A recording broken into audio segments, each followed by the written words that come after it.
Yeah. Okay. Hi. So we will start. Everything a bit late because of the other talks, but I don't will keep you away from the lunchtime as long as I can. um, Here. Hello everyone. I'm Johannes from the Sulu GmbH, and I'm talking here today at the SyliusCon about the integration of Sulu and Sylius, and I'm calling that. Oh, sorry, that was the wrong one.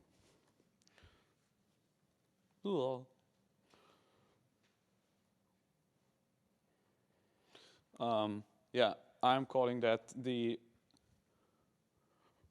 Sylius Symphony. Sylius and Sulu Symphony. It's not a typo. It's it's used to that. As I already said, I'm Johannes. I'm an employee of the first minute at Sulu. I have a master degree in science. I'm working with a lot of technologies and programming languages. As we all at Sulu and also in the Sylius community, we are all open source enthusiasts. Beside of that, I'm a lecturer at the university. And last but not least, I'm father of 2 little girls and a passionate woodworker. Let us dive into the topic which we wanted to tackle today. As we explore the world of online shops and online shop platforms, it's important to understand that we always met 3 different kinds of platforms at the end. The first category are quite standard e-commerce platforms, which has simplified processes and minimal content management. So no really big challenges to integrate something with a standard shop software. That could be Sylius, but at the end it could also be Shopware or whatever. The second is a bit more major. The second category, we call it content commerce or content-driven e-commerce. It is a balanced integration between sophisticated content management, commerce in a balanced way.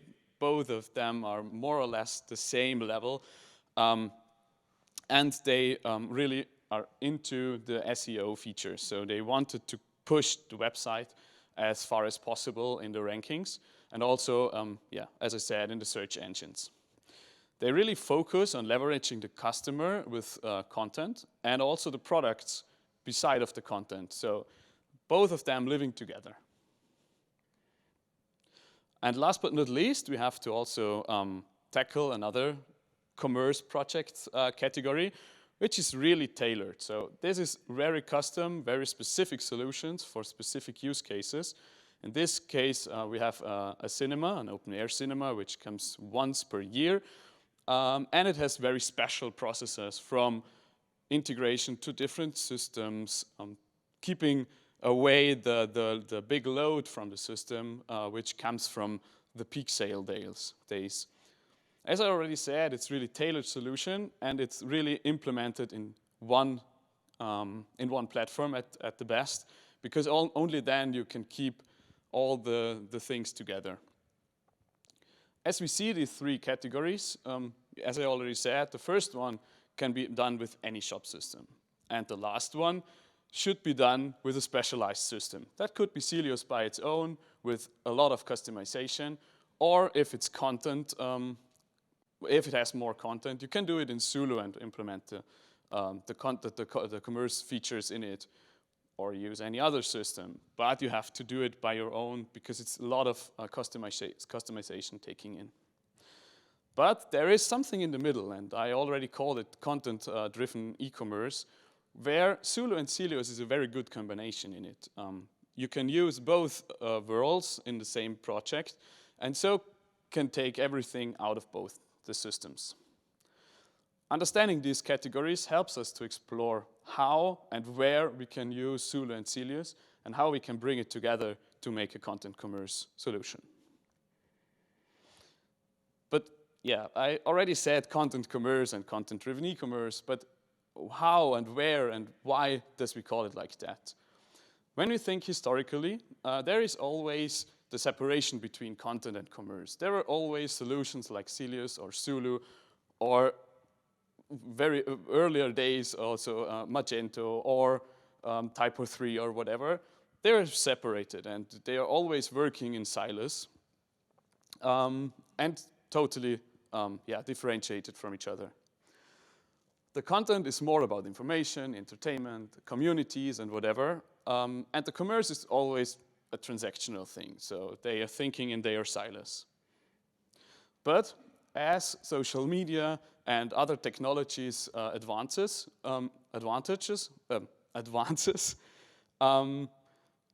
they bring together by adding some affiliate links to blog or integrating some shop sites into different other projects, and so bringing in more and more together.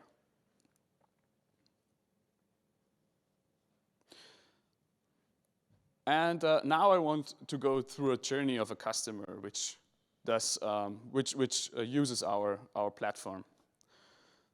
Picture this: one of our customers scrolling through a recipe platform. He is an eager home chef and wants to try a new recipe, a Mediterranean recipe.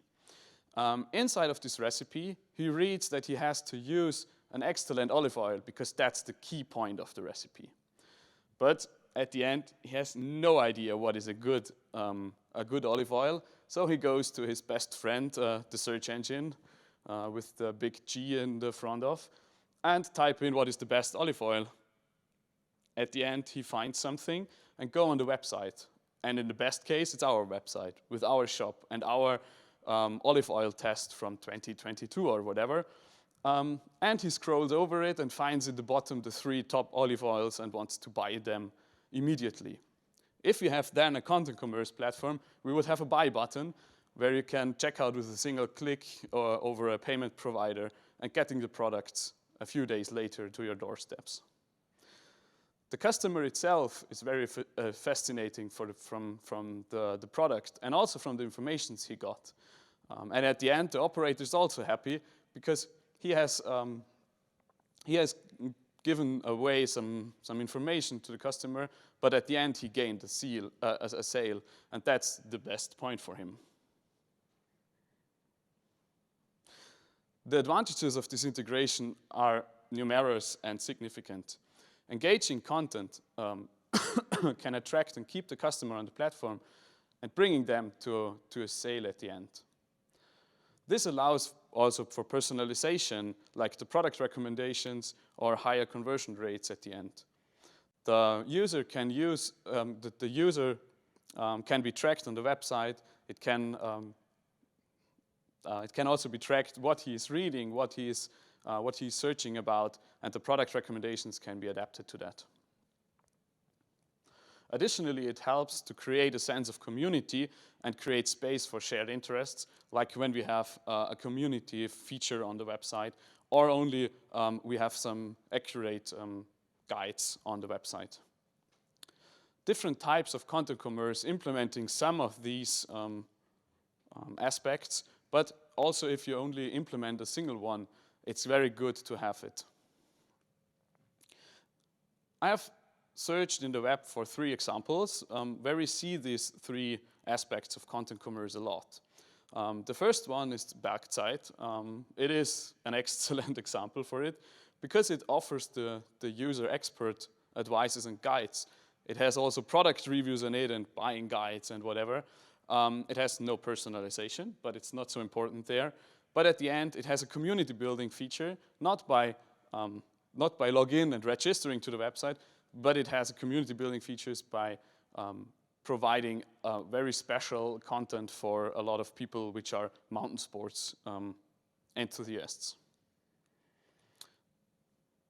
That was the wrong button. The second example is Eco and Close. They engage the user by showcasing companies which are trying to go to circular economy. And with the personalization feature and custom printing for the companies, they want to bring personalized products and packaging solutions for them. And they also have a community building feature which called Eco Ally, where the companies itself can describe themselves and bring some more insights to, to other customers.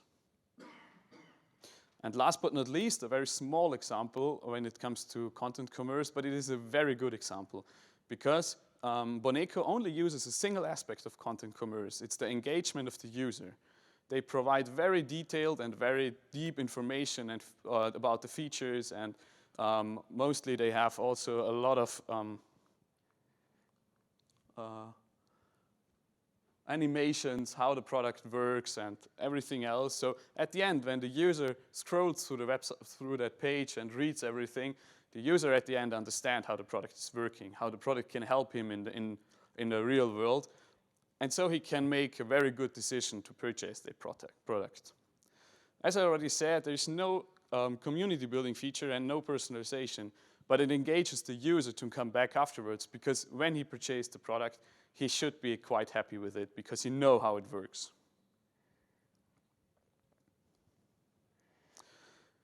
In the future of content commerce, we will see a fusion of retail and technologies because of exciting possibilities.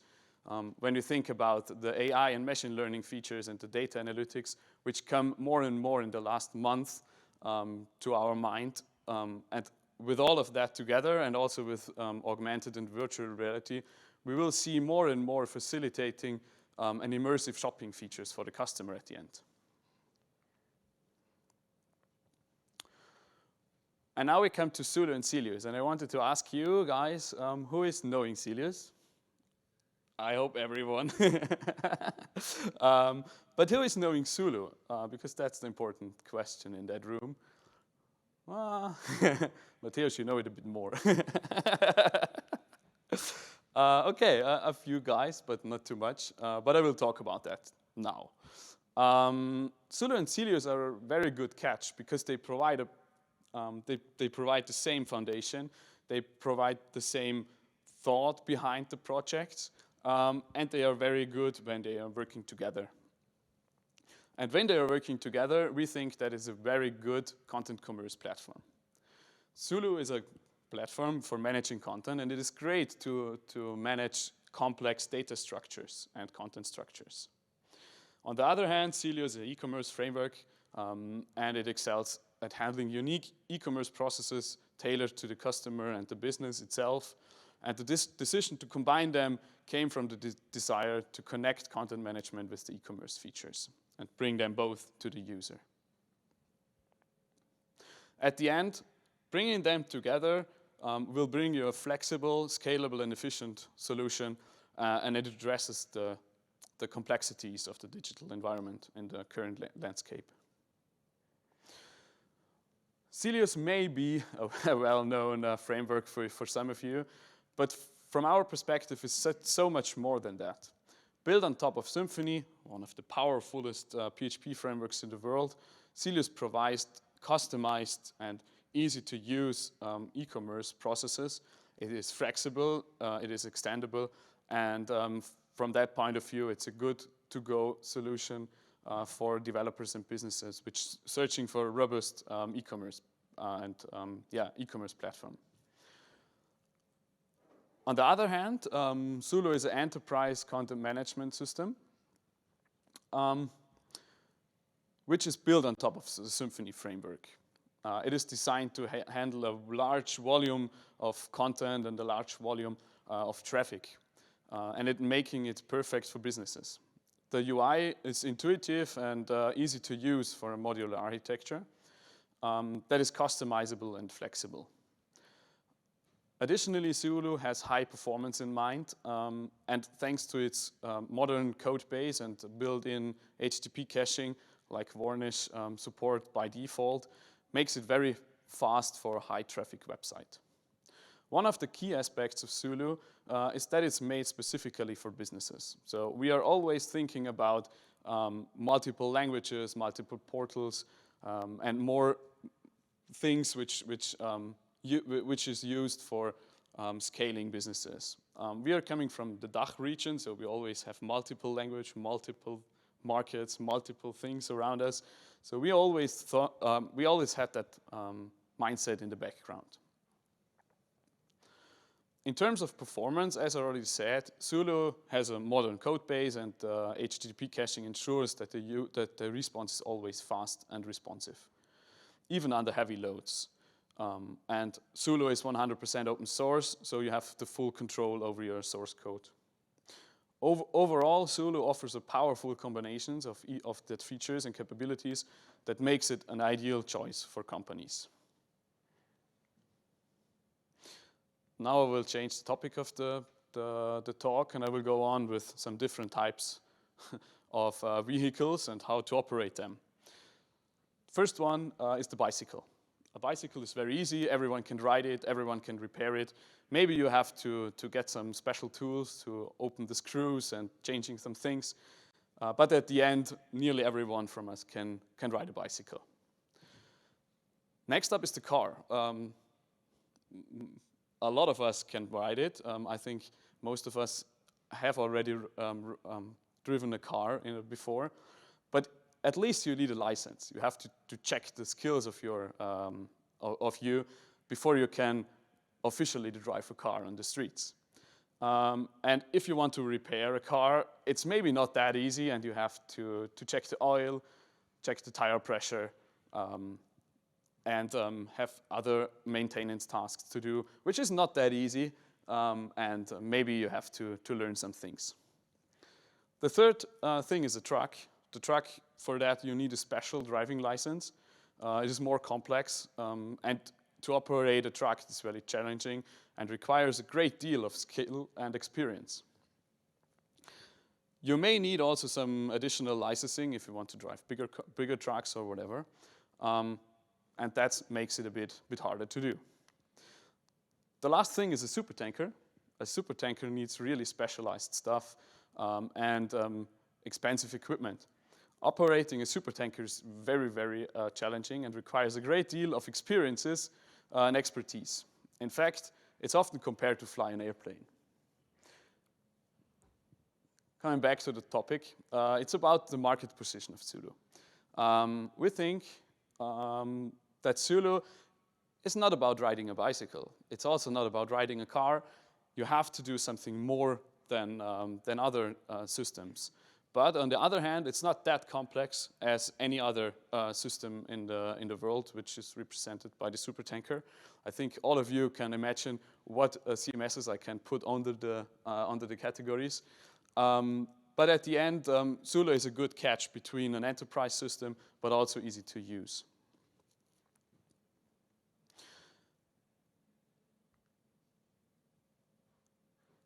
This slide is a bit of an overview where we see that Sulu is a very good catch for you.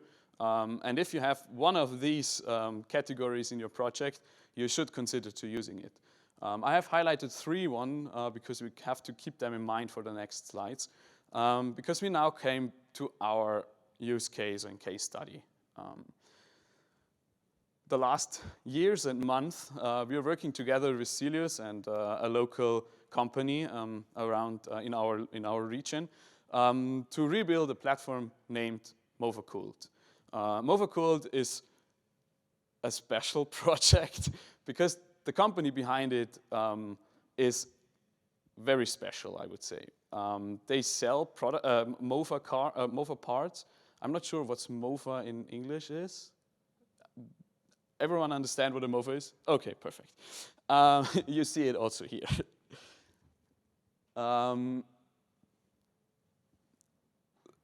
Behind the project, you have a lot of things to keep in mind. It's quite big. We'll see afterwards a few facts, and now we'll scroll through the website. Keep in mind that the video is real time, and we see on the website that it's quite fast to scroll through. You have a lot of content features on it. But you also have the product features on it. And if we go further, it's a bit hard because I don't have everything. I don't have more hands. We can click us through the categories, and we will see on the categories a lot of content below the subcategories. And these are very important. These texts are very important for the search engine rank to bring better results on Google, for example. When we now go further, we can click on another layer of our overviews and go into the tuning section because I wanted to tune my Moped at home. And I scroll through, but I can't find the thing which I need. But I know I'm looking for ingenious. I'm not sure how to pronounce it. So I go to the search above and I type it in. And I already found it. So it's very fast and it's very responsive to the website. When you now see the product itself, there is a lot of content on the product. You have videos, you have fluent texts, you have related products and so on. That's all things which doesn't come directly from a PIM, for example. But it's really important for the product itself because I see here, I have seen here a tutorial how to implement that part into my Moped. And so bringing it to my home and to my Moped itself. Afterwards, I click through the website and I see, oh, there is a cool cap. I put it into the cart. But now I'm thinking about my Moped. I have a problem with my screws and everything. So I go to the magazine and scroll down and see, there is a tutorial about that. So I click on it. Scrolling through, I read the tutorial and see, wow, cool, that product I want. So I click on it and put it to the cart. At the end, it's a shop. You can go to the cart and check out, and you get your products. So that's a good example how the content helps the user to find the right products to the right time. To the facts and figures of the project. The operator came from a Magento shop, which was launched 6 years ago. And it was a great platform there because it helps to get as fast as possible in the market. And it helps the operator also to grow with the market. And as the new EU regulations came up, they found out that it's very hard to upgrade the system, and it was unmaintainable to integrate this new regulation. It was really, really hard. And so they decided to make a new system. And the outcome of that was significant because the improve of the page speed was from seconds to milliseconds at the end. So you saw before in the video that was also real. This was all real time. So at the end, you never have to wait for something. So you can click through the website and have nearly no delays between the page changes. This will help the operator to get more users sophisticated to the platform and also helps to grow the business in the future. These are the numbers of the project. I think it's very impressive because 100,000 users per month and 70,000 page views per day. It's not a normal small project, and behind of that is a lot of architectural decisions. As we explore that architecture of Moped, you notice that we have a very rough data flow between the ERP, Sylius, and Sulu. But in the heart, we have here a platform, a content platform with Sulu, which provides an API to our Angular app. Oh, it's really hard to look everything. To the Angular app, which renders the page totally. The Angular app enables the user to go through the website without any additional page reloads, full page reloads. And furthermore, in front of this SSR, there is always a varnish cache, which caches most of the pages of the whole system. So all the content pages and all the product pages are fully cached inside of the varnish in front of the Angular app. Beside of that, Sulu is capable to purge only specific parts of the website based, for example, on the product ID when it changes. And when you think about that, when you update a product inside of your shop, you want it to have as fast as possible the price change on the website.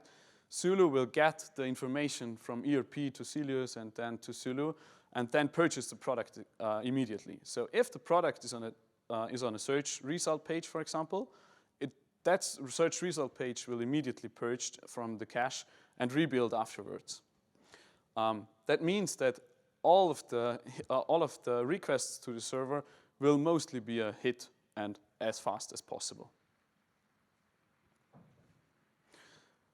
Moving forwards to the commercial aspect of things, Sylius takes the center stage. And as a headless e-commerce system, the SSR directly communicates with the Sylius system to handle carts, checkouts, history orders, and so on. And that helps the system to keep away the load from Sulu, for example. The direct communication also enables the browser to overrule all the other things, and the request is as fast as possible. At the end, we have a data backbone. The ERP system is the main storage for the product data and the main storage for the orders. But at the end, the data synchronization goes from the ERP system with the product data to Sylius and to Sulu to have all the three systems with all the data they need to render a page, to put it to the cart, to calculate the prices and so on.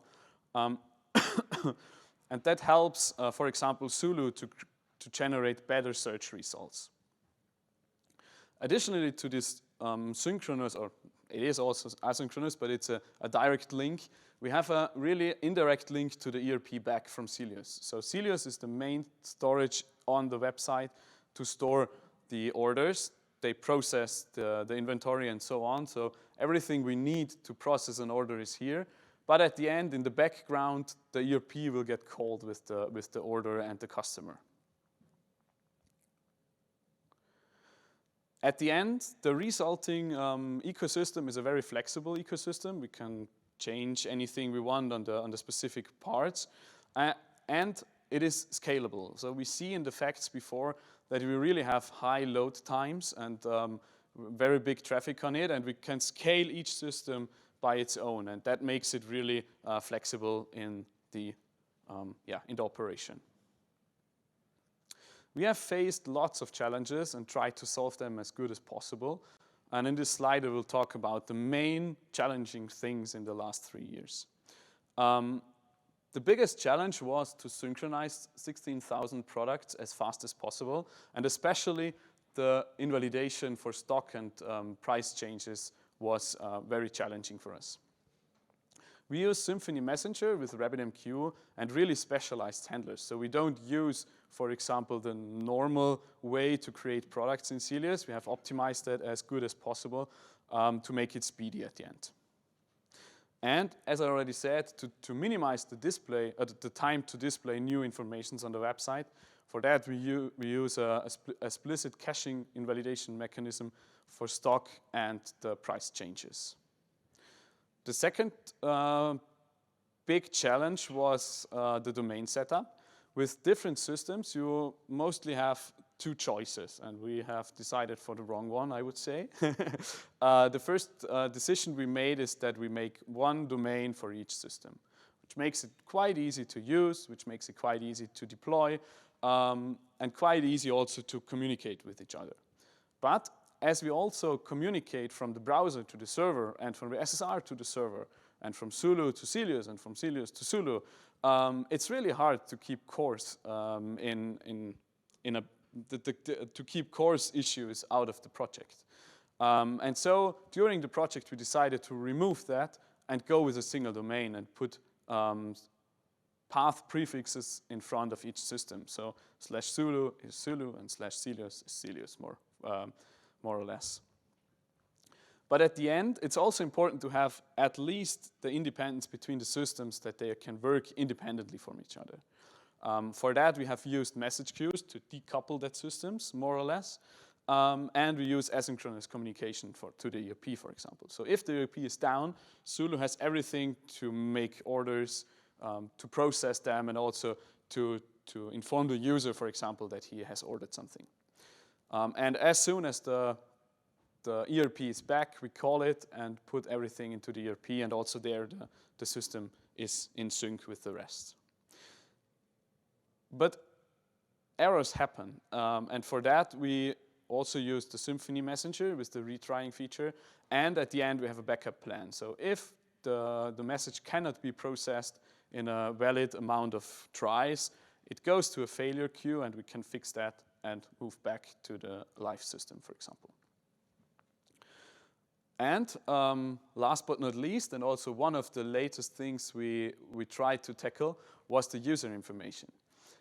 If we think about how many data we already duplicated through the system to bring as much power, as much performance in the system as possible, we wanted to avoid to share user informations between the systems.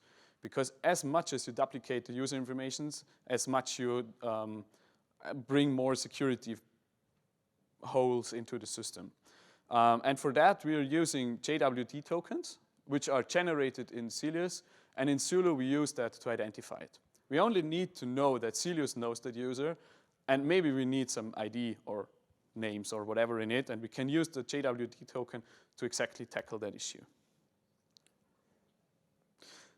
The key takeaways of that is if you separate content and commerce into different applications, you can reduce the server load, but only if you call the right system for every request you made. If you have hops through different systems in the HTTP request, that makes it very slow. And that means that you have always to think about which system is the right one to bring that information to the user. For example, the product data in Moped is not served by Sylius, because in Sylius we don't have all the information we need to render a page. As we saw before, the product is not only a price and the title and maybe an image.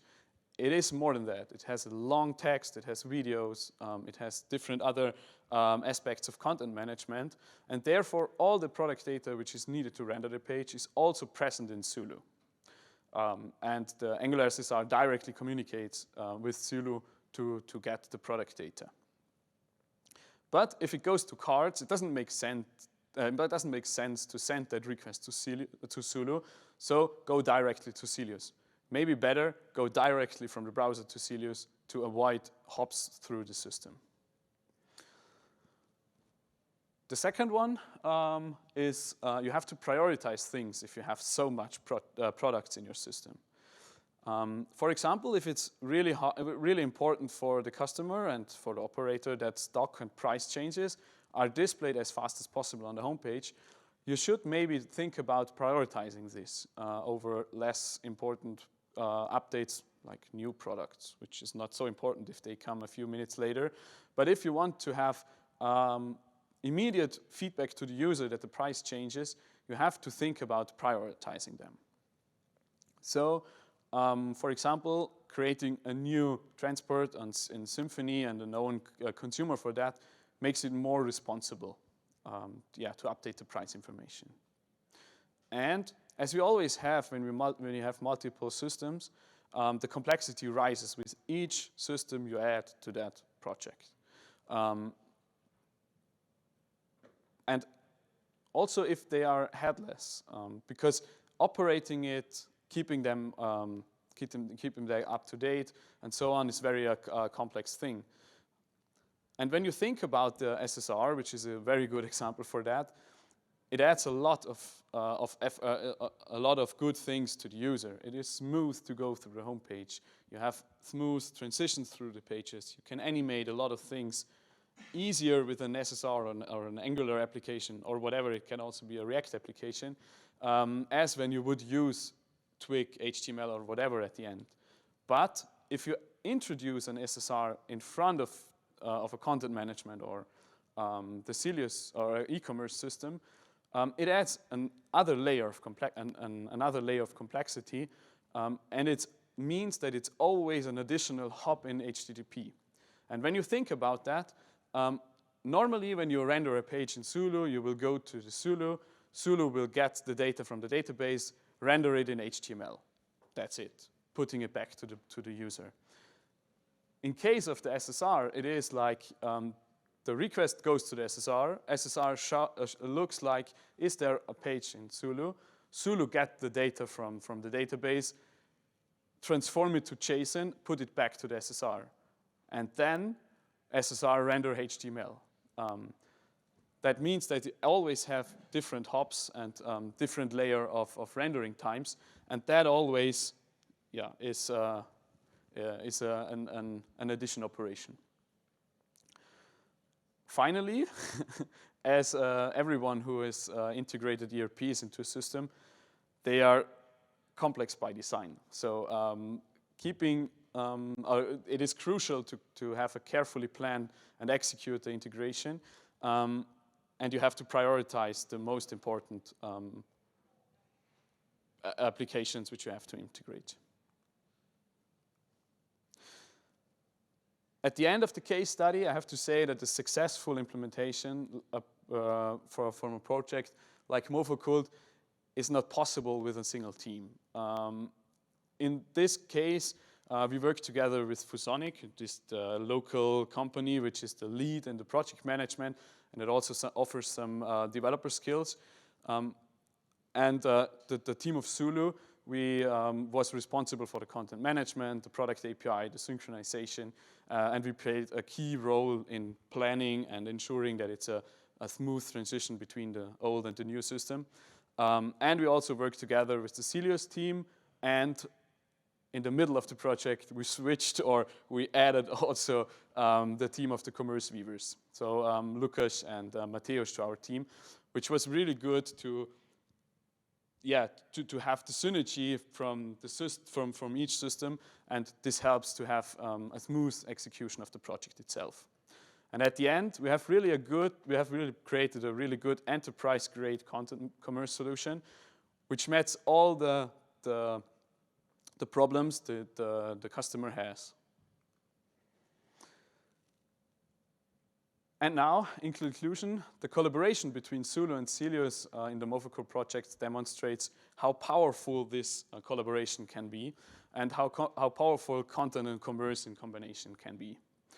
The journey was rewarding, and at the end we have a solution which is at the top level of the digital commerce landscape, I would say. I'm grateful that so much of you are here, and I'm quite quite in time. If you have questions, feel free to do it now or in the lunch break. Thank you.